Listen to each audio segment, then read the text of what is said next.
할렐루야, 사랑하는 성도 여러분, 오늘도 하나님의 말씀으로 새 힘을 얻고 주님의 은혜를 누리는 시간이 되시기를 축복드립니다. 오늘 우리가 함께 보실 말씀은 창세기 17장 4절부터 8절까지 말씀입니다. 오라 내 언약이 너와 함께 있으니 너는 여러 민족의 아버지가 될지라. 이제 후로는 내 이름을 아브라함이라 하지 아니하고 아브라함이라 하리니 이는 내가 너를 여러 민족의 아버지가 되게 함이니라.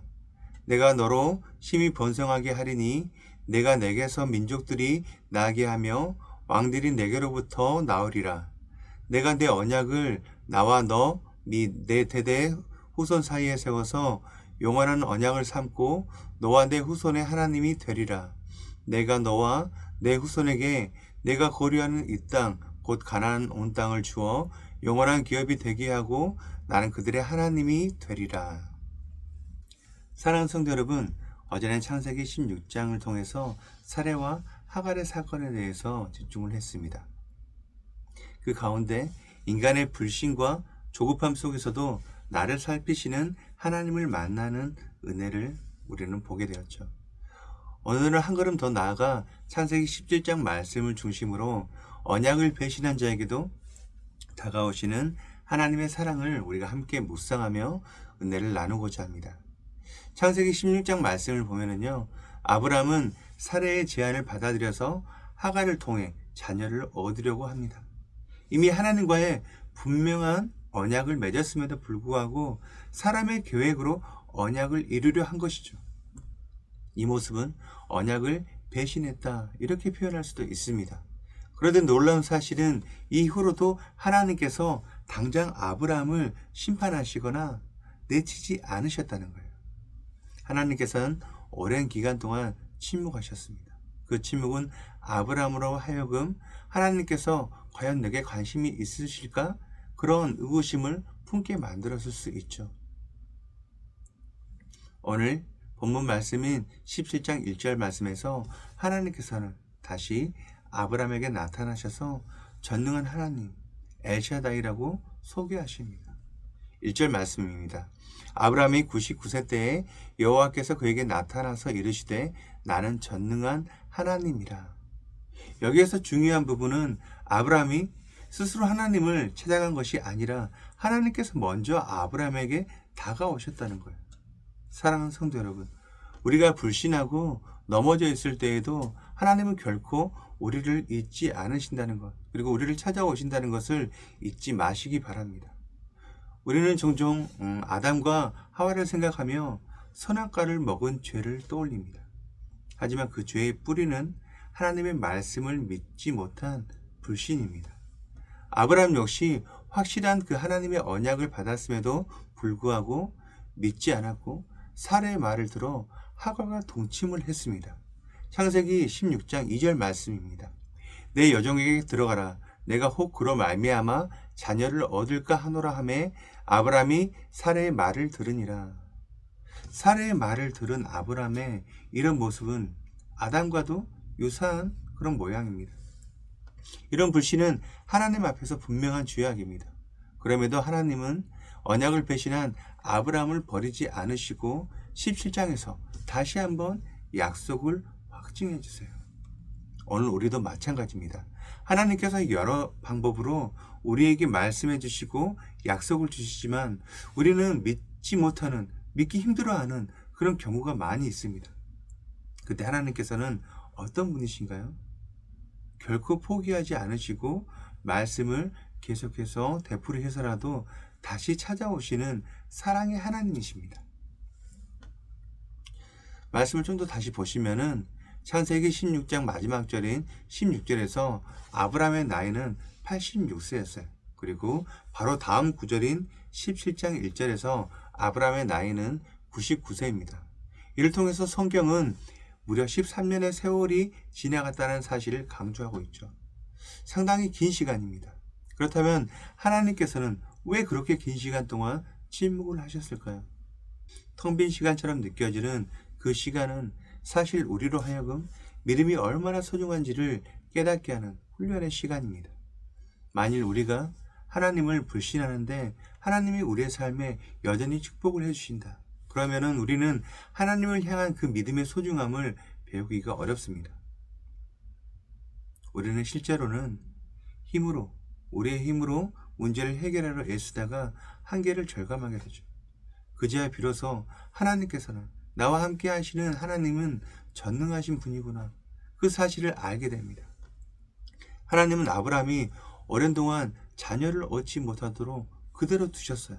그러다가 99세가 되어서 인간적인 기능이 거의 없어졌을 때, 그때 나타나셔서 내가 전능한 하나님이다 라고 선포를 하시죠. 결국 우리의 불가능을 통해서 하나님의 그 전능이 드러나고 그 영광을 홀로 받으시는 것입니다. 우리가 이 전능하신 하나님을 실제로 경험하려면 우리는 어떻게 해야 할까요? 바로 기도입니다. 그러나 내 욕심대로 상황을 조정해 주십시오. 이런 기도는 하나님이 기뻐하지 않으시죠. 성품에 반하거나 아니면은 이웃을 해치려는 그런 기도 역시 응답될 수 없습니다. 기도할 때 우리는 내가 노력하고 하나님이 좀 도와주시면 될 것 같은 기도를 주로 하기도 합니다. 물론 그런 기도도 해야 하지만 그런 종류의 기도는 하나님이 응답을 해주셔도 우리가 하나님이 전능하신지를 알 수가 없습니다. 본문의 아브라함이 고백하는 전능하신 하나님은 우리 기도에도 불가능한 일을 가능케 하시는 분입니다. 특별히 내가 포기했던 문제, 이건 아무래도 안 되겠다 싶을 정도로 절망하는 지점에서 진실하게 기도할 때 하나님께서 역사하심을 더욱 선명하게 우리는 경험하게 된다는 것이죠. 그 절망이 우리를 간절한 기도로 이끄는 동력이 되기도 합니다. 하나님께서는 아브라함에게 다시 언약을 말씀해 주세요. 2절 말씀입니다. 내가 내 언약을 나와 너 사이에 두어 너를 크게 번성하게 하리라. 아브라함이 더 이상 기대하지 않는 언약을 주세요. 아브라함은 이 말을 듣고 어떤 감정을 느꼈을까요? 언약을 배신한 자신에게 13년 만에 찾아오셔서 축복을 약속해 주시는 그 하나님을 어떻게 이해할 수 있을까요? 하나님께서는 아브라함에게 왜 너는 그때 나를 믿지 않았냐고 묻는 대신에 아브라함을 축복함으로 다루고 계세요. 아브라함은 충분한 자격이 있어서가 아니에요. 오히려 아브라함은 언약을 배신한 쪽이죠. 그럼에도 하나님은 나는 여전히 너를 축복하겠다, 그렇게 말씀하세요. 이 대목에서 우리가 배워야 할 점은 우리의 불성실함보다 하나님의 신실하심이 더 크다는 사실입니다. 아담도 아브라함도 우리도 하나님을 지속적으로 불신하지만 하나님은 끊임없이 우리를 축복하시고 우리에게 다가오십니다. 하나님은 죄를 징계하실 수 있지만 동시에 그 죄인을 향한 사랑을 멈추지 않으세요. 어떻게 공의로우신 하나님이 죄인을 심판하지 않고 무작정 사랑하기만 하실 수 있으실까요? 그 답은 십자가입니다. 십자가에서 나의 모든 죄를 처벌하셨기 때문에 이를 믿는 자를 하나님은 사랑하기만 하실 수 있고, 그렇게 하시는 것이 하나님의 사랑만이 아니라 의가 된다는 거예요. 이 사랑의 3절 말씀과 같이 아브라함은 엎드리게 돼요. 구약이 아브라함에게 주신 약속은 신약시대에 예수 그리스도의 십자가로 인해서 더욱 완전해졌습니다. 우리가 아무리 실패하고 넘어져도 십자가에서 모든 죄를 대신 지신 그 예수님 때문에 하나님 앞에 나아갈 수 있게 되었습니다. 예수님이 죄값을 치르셨기 때문에 이제 믿는 자는 의롭다함을 얻고 하나님의 자녀가 되어 영원히 끊어지지 않는 언약을 누리게 됩니다. 성도 여러분, 오늘 창세기 17장 말씀을 통해 우리는 깨닫게 돼요. 인간의 불신은 크지만 하나님의 사랑은 더욱 큽니다. 하나님은 침묵하시는 듯, 그렇게 조용히 계시는 듯 하시지만은 때가 되면 전능하신 분으로 우리 삶 가운데 찾아오십니다. 약속을 배신한 자에게도 언약을 회복시키시고 다시 축복을 선언해 주세요. 이제 우리의 반응이 중요합니다.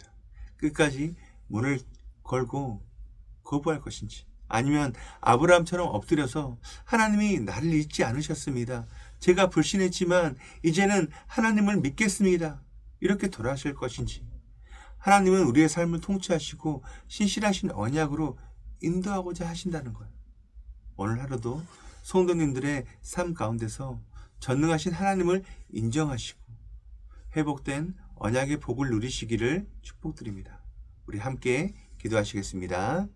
사랑과 은혜가 풍성하신 전능하신 하나님 아버지, 오늘도 우리에게 말씀해 주시고 넘어짐 가운데서도 찾아오셔서 붙들어 주시는 은혜를 기억하게 하시니 감사합니다. 아브라함이 스스로 언약을 이루려 하다가 실패했지만 침묵하셨던 시간 뒤에 다시 나타나셔서 나는 전능한 하나님이라 선포하신 그 사랑을 오늘 우리 삶에도 베풀어 주심을 믿습니다. 주님, 우리의 불신과 조급함을 용서해 주시옵소서. 때로는 문제가 크고 상황이 막막할 때 내 힘으로 해결하려 애쓰다가 지칠 때가 많이 있습니다. 그러나 우리의 한계를 통해 하나님의 그 무한하심이 드러나도록 인도해 주시니 감사합니다. 이제 우리가 주님 앞에 무너지고 엎드릴 때마다 주님은 강한 손으로 일으켜 세워주시는 분이심을 고백합니다. 특별히 십자가에서 모든 죄를 담당하신 예수 그리스도를 통해 실패한 인생도 다시 언약을 회복할 수 있음을 알게 하시니 감사합니다. 그러므로 어떤 넘어짐 속에서도 포기하지 않으시고 끝까지 사랑하시는 하나님을 붙들게 하시옵소서. 이제 우리의 모든 일상 속에서 전능하신 하나님을 인정하며 그분을 신뢰함으로 참된 안식과 기쁨을 누리게 해 주시옵소서. 하나님의 때에 하나님의 방법으로 이루실 놀라운 계획을 기대하며 존귀하신 예수님의 이름으로 기도드립니다. 아멘. 오늘 우리가 함께 기도할 도구기도 제목은 미래자립교회와 농어촌 교회를 위하여입니다. 첫 번째로 미래자립교회를 위하여 미래자립교회들이 하나님의 말씀을 담대히 증거하며 영혼을 살리고 온전케 하는 일에 초점을 맞추도록 기도하시기 바랍니다. 두 번째로 농어촌 교회를 위하여 총회와 지역교회 차원에서 농어촌 교회와 사역자들을 지원하는 체계가 세워져 사역과 생활에 어려움이 없도록 노예 내에 농어촌 교회들을 노예 차원에서 잘 살피고 돌아보고 지원하는 체계가 잘 갖추어지도록 기도하시기 바랍니다. 이어서 육신의 질병으로 고통받고 있는 교회 식구들, 경제적 어려움을 겪는 식구들, 타지와 타국에 있는 식구들, 군 복무 중인 청년들, 우리 교회 다음 세대를 위해 기도하시기 바랍니다. 또한 나라와 민족을 위해서, 한국 교회와 세계 선교를 위해서 기도하시기 바랍니다. 끝으로 오늘도 주님과 깊이 교제하시는 하루가 되길 소망하며 각자의 기도 제목을 넣고 기도하시겠습니다.